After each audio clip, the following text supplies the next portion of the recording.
Bonjour, c'est Maïla. Je suis ravie de te retrouver dans cette nouvelle vidéo dans laquelle je vais t'expliquer comment apprendre à son enfant à s'habiller. C'est un sujet que j'aime tout particulièrement. C'est vrai que c'est une question qui revient très souvent auprès des familles que j'accompagne. Bien souvent, le souhait que nous avons, c'est de faire en sorte que notre enfant soit autonome, qu'il apprenne de lui-même et donc forcément qu'il sache s'habiller tout seul assez rapidement. Grâce à la pédagogie Montessori, tu verras qu'apprendre à s'habiller à son enfant, c'est un jeu d'enfant. Ton tout petit gagnera en autonomie, en confiance en lui, mais aussi et surtout, il aura le goût de la persévérance grâce au travail de répétition. Et toi, à terme, en tant que parent, tu gagneras en temps. Voici donc 5 étapes pour apprendre comment s'habiller à ton bébé.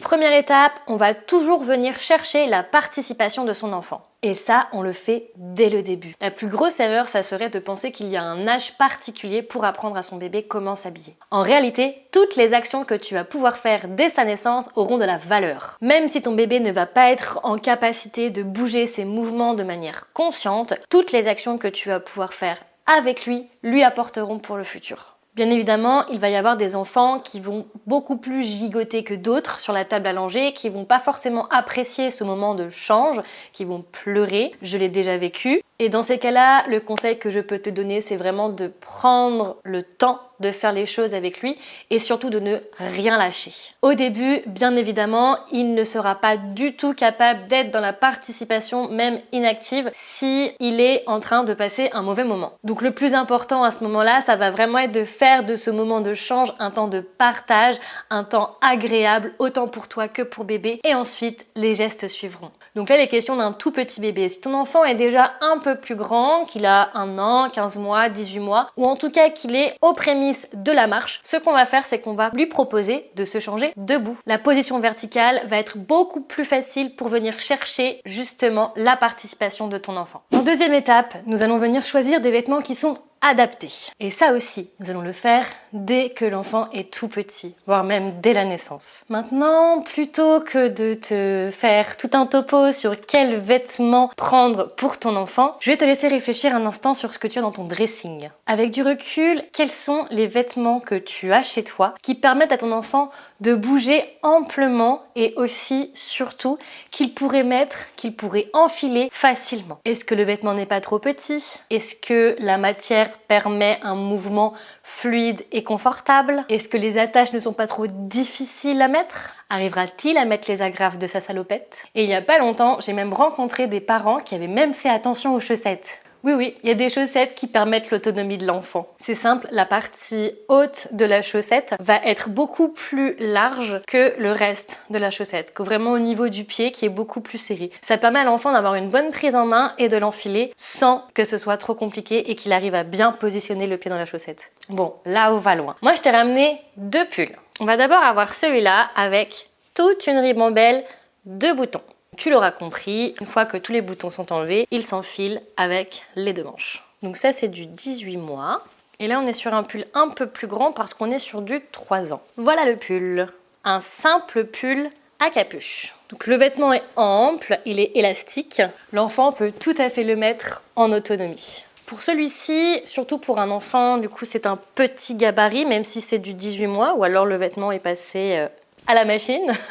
Il a 2 difficultés. Non seulement l'enfant est obligé de l'enfiler, mais en plus de ça, si jamais il fait froid ou qu'il a envie de simplement de fermer son vêtement, parce que souvent les enfants aiment aller au bout des choses et donc fermer le vêtement entièrement, il a ces petites pressions qui peuvent être un peu difficiles à mettre pour lui, pour ses petites mains. Je pourrais faire la même chose entre un jean slim et un jogging, entre une robe à enfiler ou une robe à bretelles. Tout ça pour te dire que le vêtement a forcément un impact sur l'apprentissage de ton enfant. Mais pas que, ça peut aussi entraver son mouvement. Et maintenant, à ton tour, fais le tour de ton armoire et essaye d'analyser les vêtements qui vont avoir un côté pratique pour ton enfant. N'hésite pas à me dire en commentaire si tu as une petite pépite que tu as trouvée dans ton armoire qu'on pourrait partager avec tout le monde.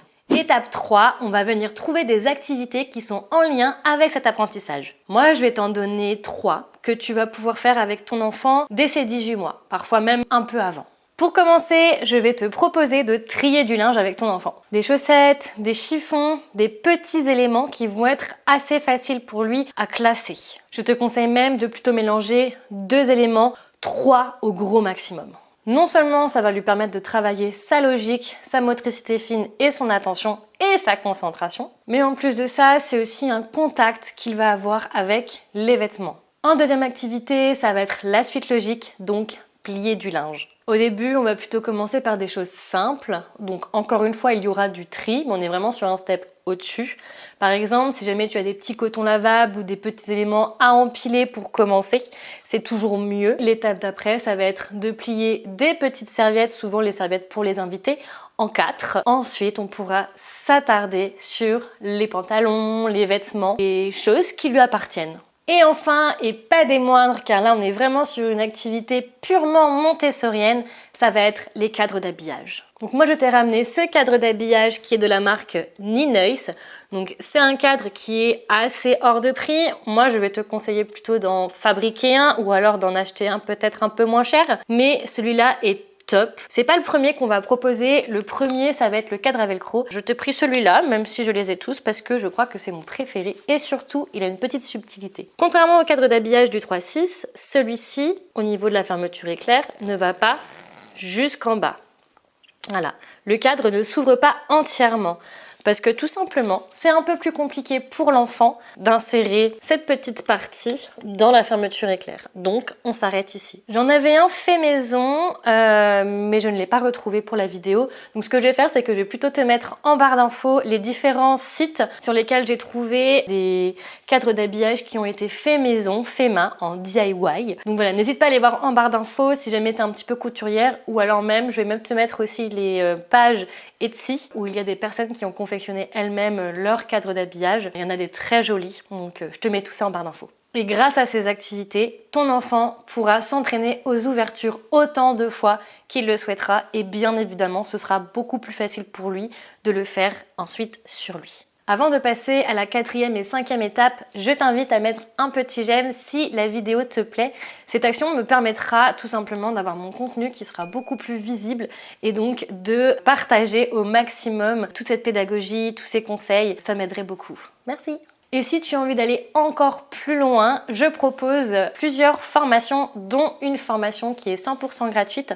Je te mets le lien en barre d'infos et n'hésite pas à aller faire un petit tour si la pédagogie Montessori t'intéresse. Tu vas pouvoir découvrir encore plein de choses. Revenons à nos étapes et passons à la 4e. L'erreur à éviter. Quand on rentre dans un processus, on a souvent l'habitude de prendre l'objectif atteint pour acquis. Et c'est une grosse erreur parce que ton enfant ne sera pas toujours disposé à s'habiller tout seul ou même à apprendre à s'habiller tout seul. Et ça, ce n'est pas grave. En parallèle, ton enfant est en train de travailler beaucoup de choses. Son corps évolue, ses gestes évoluent, son langage évolue, tout grandit et donc il ne peut pas s'attarder pendant un long temps donné sur une seule et même action. Enfin, si, et c'est pour ça qu'il y a le travail de la répétition. Mais dans l'habillage, il y a beaucoup de choses à prendre en compte. Le fait d'enfiler quelque chose au-dessus de sa tête, d'insérer les manches. Ensuite, il y a le manteau, il y a le pantalon, il y a la couche, il y a les chaussettes, il y a beaucoup de choses. Par moment, ton enfant pourrait être fatigué, surtout après une journée complète. À l'inverse, tu auras ton enfant qui aura envie le matin d'enfiler ses chaussures et de répéter l'action, c'est-à-dire d'enlever, de remettre, d'enlever, de remettre, d'enlever, de remettre ses chaussures. Quand tu es à la maison, que tu n'as pas besoin de sortir,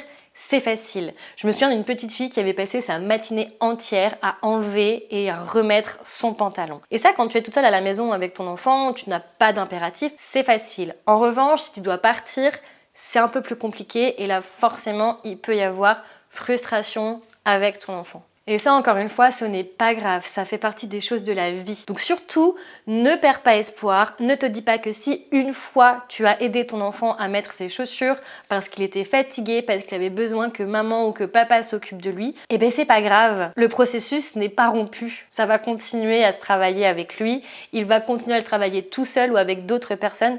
Donc ne t'en fais pas, ne perds pas espoir et continue toutes les actions que tu as pu mettre en place jusqu'ici. Et en 5e et dernière étape, ça va être d'organiser son environnement. L'objectif est qu'il puisse avoir un espace ordonné qu'il retrouvera systématiquement à la même place pour que derrière, tout simplement, il puisse aller en autonomie chercher ses vêtements. Alors attention, on va pas mettre toute l'armoire à disposition, sinon tu risques d'avoir une montagne dans la chambre de ton enfant. L'objectif, c'est surtout qu'il puisse avoir 1, 2 ou 3 vêtements à disposition pour qu'il puisse s'entraîner tout seul s'il a envie de lui prendre dans la journée. Pour qu'il ne soit pas perdu, essaye, dans la mesure du possible, de faire en sorte que cet espace soit aussi dédié, de manière générale, à l'habillage de ton enfant. L'ordre, c'est quelque chose de primordial. Maintenant que tu as ces 5 étapes en ta possession, n'oublie pas que c'est un processus. Je te l'ai déjà dit dans le point 4, comme quoi il ne fallait pas perdre espoir, mais je te le redis vraiment ici parce que c'est vrai, c'est un travail, c'est un apprentissage. Donc forcément, il y aura des moments de régression et c'est ok.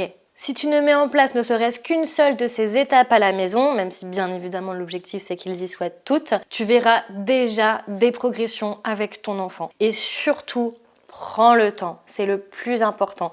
Détaille chaque mouvement, observe ce que va faire ton enfant. S'il n'est pas dans une période apte à s'habiller, c'est pas grave. S'il y est, encourage-le à fond. Pour tout ce que je te partage en barre d'infos, n'hésite pas à aller faire un petit tour. Et si jamais tu as envie d'étendre un petit peu plus et de savoir comment organiser la chambre de ton enfant, n'hésite pas à aller voir cette vidéo qui va s'afficher. Et dans ces cas-là, je te dis à tout de suite.